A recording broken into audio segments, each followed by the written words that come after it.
This week on No Show Prep Book Reviews, we are discussing The Lion's Game, written by Nelson DeMille and read by Scott Brick. This week I read The Lion's Game. It's a John Corey novel. It's an adult level book, not for kids. It's about 25 hours long. I didn't dress up like John Corey today. You're not. I can imagine you that way if you want me to. That's okay. If you want to, that'd be good. Most John Corey books and almost all the Nelson DeMille books, they're events. They're epic. They're on a grand scale. They could be a mini series about this one book. It could be like 5 episodes long. There is so much in The Lion's Game. There's so many layers. Our author, he presents us with so many details. In the first hour of this book, we get into a guy's head. He works at the airport. He's on Guns and Hoses. He's a guy who works for the fire department. And at the airport, they're described as being part police and part fire department, part fire and rescue. He's on Guns and Hoses, and we really get to know this guy. We really get in his head, and we get to know him a lot better than a lot of movies even present us with details about characters in movies. And this guy doesn't live past the first hour of the book. He's gone. Our villain takes this guy out. Our villain is a cold-blooded psychopath. Yeah. I think some people may read this book and think that it's anti-Middle Eastern or anti-Muslim, and our author is not that way. This book is describing a sociopath that is a psychopath that happens to be Muslim. I need a hero, Ted. Tell me about my hero. So we got John Corey.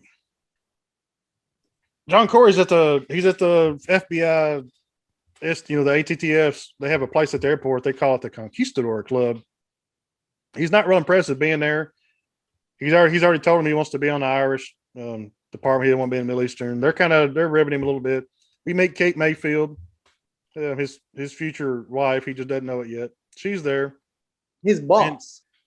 And she's trying to tell him too, you really need to stay with us because we're going to have the most fun. They're not going to have any fun. He doesn't believe him. And as they're leaving the building, they leave one guy behind, one of their group behind, to answer the phone and to call them if any developments happen. What could happen?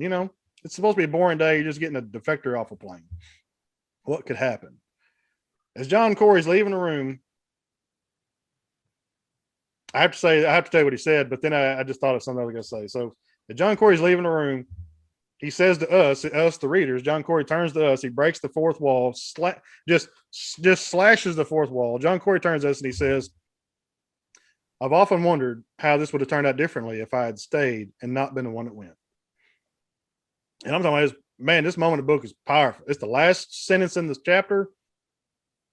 And I mean, this is the worst day. This is the worst day you could ever have imagined, I think. So the first time I heard that, obviously, when that is said, we're getting all kinds of foreshadowing.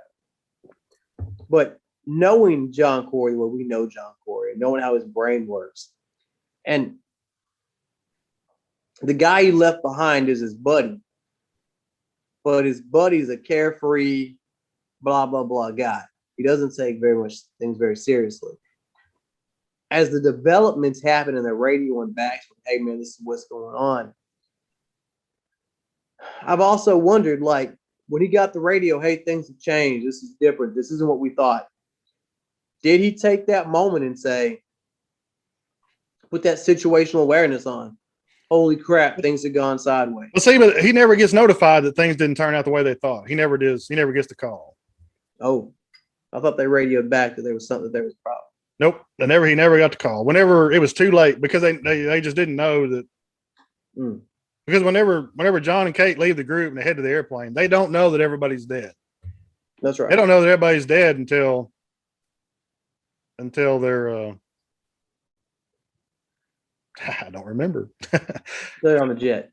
I think when they get on. I think when they see the plane moving into the hijack areas when they finally realize that things aren't okay. Because on the way to the plane, their driver, he won't cross the runways. They drive all the way around. Right. Because they don't know that They just don't know. Yeah. And by the time that they get through looking around the plane, and they do call back. By the time they realize that, because he notices they get on the plane and they go up to the dome and where he's supposed to be, and there's somebody sitting in his seat, because that's just what Asad Khalil's done. He's put somebody in his seat to make it look like he's still there, handcuffs him and everything. You know, everybody on the plane is completely dead. And they get on the plane, pilots and all. Right. And by the time they realize that the FBI guys are missing their thumbs, the thumbs are needed to get into the Conquistador Club. By this time, they've already told Asad Khalil to get off the plane. They didn't realize it was him. He was wearing a blue jumpsuit. They thought it was the guy that was supposed to be on the plane, you know, the guy with guns and hoses, who's also dead by now. They see the thumbs missing. They start calling, but Assad's already at the Conquistador Club. He's already killed everybody. They're dead. Everybody's dead. So, go ahead. You had a statement. Okay, so it's interesting because he makes the comment, if I'd stayed there. And obviously we know our hero and all this stuff. And so the question then became in my mind, like, if John would have been there, does the book ever happen? Does John take this dude down? I mean, obviously, and who knows? It's a book, so in his mind, he does. In our mind, as he's our faithful hero, of course he does. But John is suspicious of everything. He never expects anything to be as it looks. You know, obviously, he thinks if he'd stayed there, and he might have heard the commotion. As Asad Khalil was making his way in the building, he might have heard the commotion. He might have just shot him when he walked in the room. Yeah. John Corey, our hero, does not have anything to live for. He does not care about shooting first and asking questions later. He's not a cowboy, you know what I'm saying? He's not John Wayne, but pretty close. He doesn't have any reason to wait because he has nothing to live for. Going to jail for him, it's not a problem. Not a problem. All right. We've already hit the spot pretty hard. So to sum it up, John Corey is on the terrorism task force. He is telling his boss he wants to be reassigned. He doesn't really like working there. She's telling him that you're making a big mistake. Let's talk about it whenever this is over. Of course, John Corey and Kate Mayfield go out to the plane. Everything goes sideways. And for John Corey, it's a reason to stay on the case. John Corey is your typical John Corey. Nothing's changed since Plum Island. He's smart aleck. He's sarcastic. He's hilarious. And he is just full of lines. I mean, but they're jokes you can't tell your buddy because your buddy won't get why they're funny and or they're inappropriate, which is why they're hilarious. If you're sensitive, don't read this book. Yes. So I can tell you that, like, the first time through, I listened to every word. The second time through, I fast forwarded through every single one of the Asad Khalil's chapters because I hate him. I hate hearing about him. I hate thinking about him. I read John Corey books to hear John Corey lines because Nelson DeMille makes him perfect, sarcastic, funny, hilarious cop. And that's why I listen to the books. I don't listen to it to try to get in the mind of a psychopath. That's not cool for me. But he is an excellent author. And of course, the greatest reader of all Audible books is the reader for this book that is given. What's your favorite line?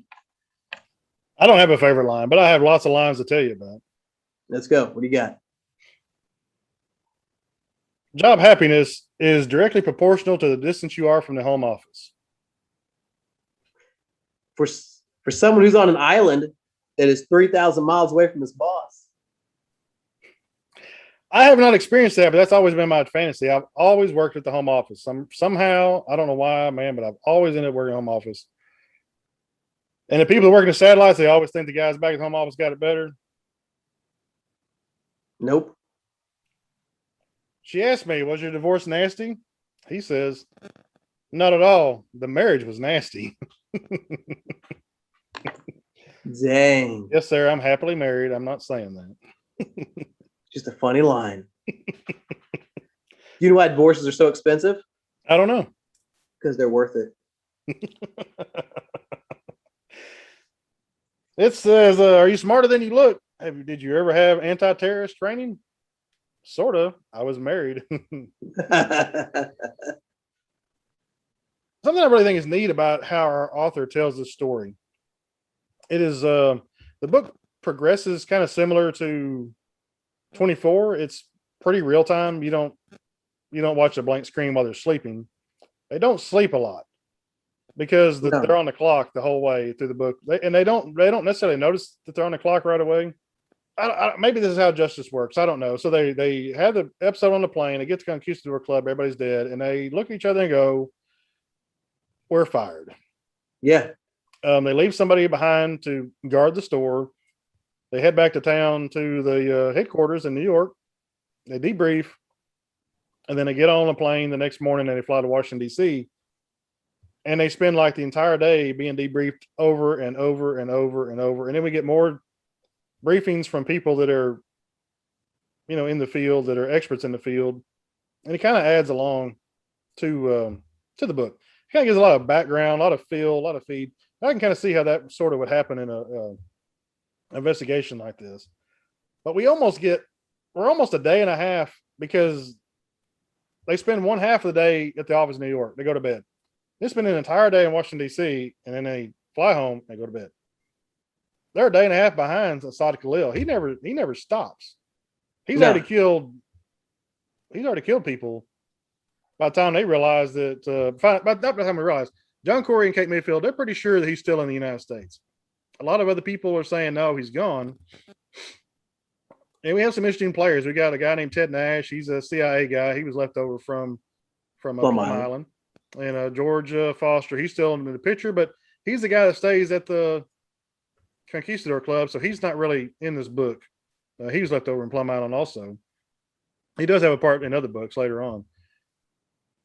Ted Nash is he's on board with them. They're leaving the country. And John says, if everybody's looking left, I look right. Because everybody's looking over there. Why do I need to look over there if they're looking over there? I'm looking right. So at one point in time, he tells Kate Mayfield, if I'm wrong, all we did was waste time. If I'm right, we may save X number of lives. Yeah. Yep. And I feel like not being law enforcement, never being involved in law enforcement, I feel like that if I was, and I was working this kind of a case, I would assign a couple agents to just do the opposite. Because like he said, if I'm wrong, we just wasted a day or two. But if he's right, it could be the difference in life or death for him. In this case, multiple people.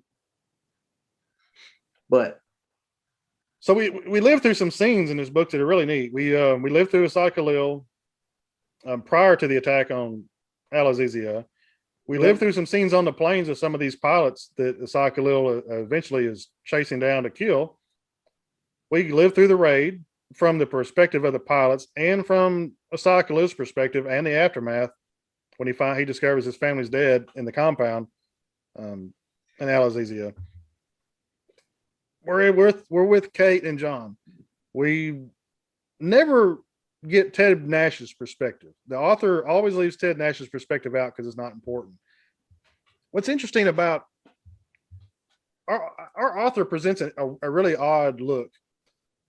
We get John Corey. He's telling us the story, except that we're also living through his memories of how it happened. But all through the books, he breaks the fourth wall and turns to the camera and tells us, speaks directly to us, just like he's telling us a story. But then we go back and we're just watching memories that are being told out in first person, just like almost like we're John Corey, but we're not, because we hear him talk and we hear other people talk. But then we break off, kind of like in 24, we break off and we get to see the villain's perspective also. We get to see what the villain's doing. He's killing people. He's moving. And it kind of seesaws. We get a little Asad Khalil.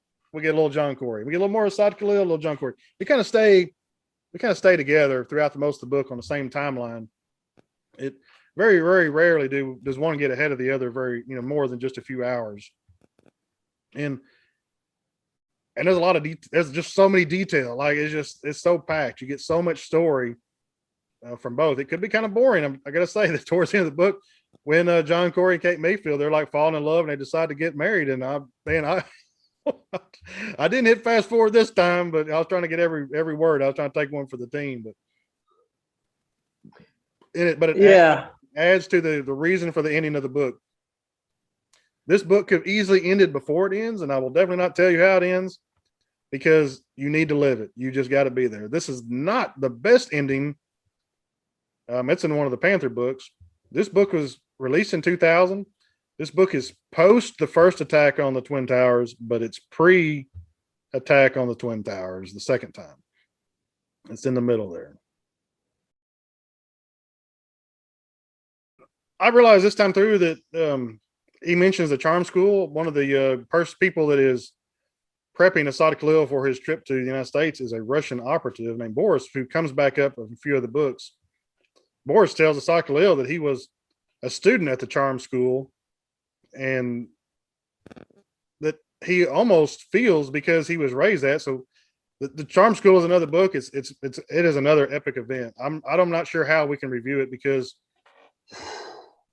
but Boris was a product of the charm school, and he tells Asad Khalil that he went to a baseball game and heard the national anthem played, and he stood up and there were tears in his eyes because he feels like he's an American and not a Russian. And Assad says, well, dual personalities are okay, but you have to have one that you're faithful to or something like that. But we find out later that Boris is he's faithful to Boris. He's not faithful to the Libyans or the Russians or the United States. Boris is for Boris. He's a great character. I would love to meet a Boris one day. Spy or not. Boris is a great character, yeah. Boris is a fun character. It's definitely, I do find it funny that he ran through 3 or 4 girls inside of Plum Island. Like every time he met a female character, John Corey was like, would you mind if I take your shoes off? And in this one, he meets one female. He doesn't like her. He finds her attractive, can't stand her, and he marries her, which is hilarious. But him and Kate, they make a great team. It is interesting that they get married because he's definitely dipping his Kool-Aid where he works at. But they are a great team. They work great together. Good trusting relationship. Considering he was saying, "Hey, I want out. Okay, well, I want all in now." In just a matter of hours. But that was a major event that happened. He wanted to see it through for his guys. This is an interesting book. I mean, this book was. I mean, I wish I could come up with a better word than epic because that's letting him describe it. No, it's it's a whole man. It's a I don't know, a whole enchilada. I don't know. It is an event. It happens. The next book is Nightfall, and in that book, John gets sent off to Yemen for a little while, comes back, and that's a whole other thing. This book happens. Then we have Nightfall, and he introduces the idea that maybe John Corey could be also overseas. And then it just leads into the book, The Panther, when he goes over and goes panther hunting. And I love this series, man. It is just so fan. It's just great. It hadn't occurred to me. You're right. This is a bridge from, I work in New York. I'm a New York cop. I deal with my one beat, my one city, my one little street. This is all I do. I went convalescent. I had a little bitty town. I took care of it. I'm a one street with a one little town marshal to bridged off to now he's an international police officer. And then you're right. Next one he goes and learns about the international side of it. Yeah, so he just briefly goes to Yemen. There's not even much in the book about Yemen. It just happens. And then because the book is about them, what Nightfall's about. Right. But, he just gets sent over there. He gets a little experience, gets a little feet wet, and then he comes home and takes care of business in a typical John Corey fashion. Exactly. But he's got that kind of like that pre-knowledge, because he's been there. That just leads in for Panther, where he can go over there and handle his business. Handle it. Yeah, he was ready. Man, this book, John Corey tells jokes the whole book. This guy must have had a backlog of one-liners and jokes that he just couldn't wait to our author. I feel like the Nelson DeMille must have went and sat in like the men's restroom at at the 88th precinct with a notepad. Oh, that was funny. There's the guy that I don't know his name. You've told me about. There's an officer that essentially is the real life John Corey. Yeah, I would imagine that they have sat down in bars. He just with his just notepad just wrote down every joke. Yeah, told because yeah. why not? They're just jokes. He wasn't like writing down top secret stuff, just jokes. Right. So my favorite clean John Corey joke that we can actually put on the No Show Prep channel, and maybe our sister will let her son watch this because it's no dirty jokes. Maybe. He says, so this guy walks into the bar and says to the bartender, all lawyers are assholes. The guy at the end of the bar says, hey, I heard that. I resent that. First guy says, why? Are you a lawyer? He says, no, I'm an asshole.